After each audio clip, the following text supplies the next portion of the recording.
আসসালামু আলাইকুম রহমতুল্লাহি ওয়া বারাকাতুহু। সকলকে পবিত্র মুহররম মাসের শুভেচ্ছা। আজ পবিত্র মুহররম মাসের ৯ তারিখ।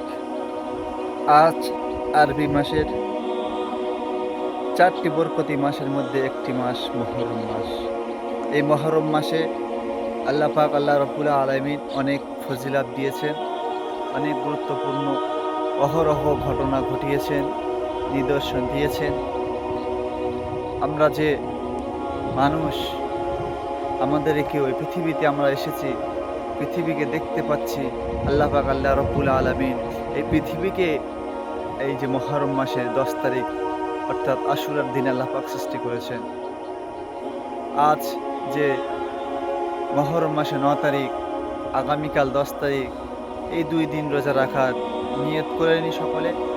আমরা যে ব্যক্তি রাসূলুল্লাহ সাল্লাল্লাহু আলাইহি ওয়াসাল্লাম হাদিসের মধ্যে বর্ণনা করেছেন, যদি কোনো ব্যক্তি এই মুহররম মাসের একটি রোজা রাখলো, তার 1 বছরের গুনাহ কাফফারা আল্লাহ পাক তার একটা রোজা রাখার কারণে দিয়ে দেবেন।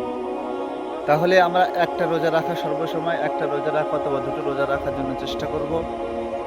এই মাসে প্রচুর গুরুত্বপূর্ণ রয়েছে, অহরহ ঘটনা রয়েছে। তার মধ্যে যেমন একটি রয়েছে হযরতে হুসাইন রাদিয়াল্লাহু তাআলা আনহুর ঘটনা, শহীদের ঘটনা। কারবালার যুদ্ধে, কারবালার ময়দানে কীভাবে কাফেররা, মুশরিকরা, ইয়াজিদরা কীভাবে তাকে শহীদ করেছিলেন। অনেকে অবগত আছেন যে আজ পবিত্র মুহররম মাসে 9 তারিখ। এই 9 তারিখে আর 10 তারিখে আমরা প্রত্যেকে একটি করে রোজা রাখবো, বেশি বেশি ইবাদত করার চেষ্টা করব, বেশি বেশি ভালো কাজ করার চেষ্টা করব, বেশি বেশি তওবা করার চেষ্টা করব। আমরা সকলে চেষ্টা করব যে অসহায় মানুষের পাশে দাঁড়াবো, এতিমের পাশে দাঁড়াবো, যারা কাপড় পরতে পারে না কাপড় পরাবো। এইরকমই আল্লাহর পথে, দ্বীনের পথে আমরা সকলেই হাঁটবো। কেননা আমরা মানুষ, তারাও মানুষ। আমরা যারা চলতে পারি, অনেকে চলতে পারে না। আপনার পয়সায়, আপনার 2টি টাকা, আপনার 2টি সাহায্যের কারণেই হয়তো সে চলতে পারে। সেই রকমই আমরা প্রত্যেকে চেষ্টা করব যে প্রত্যেকে সাহায্য করার, মানুষকে, গরিব মিসকিন অসহায় মানুষদেরকে পাশে থাকব।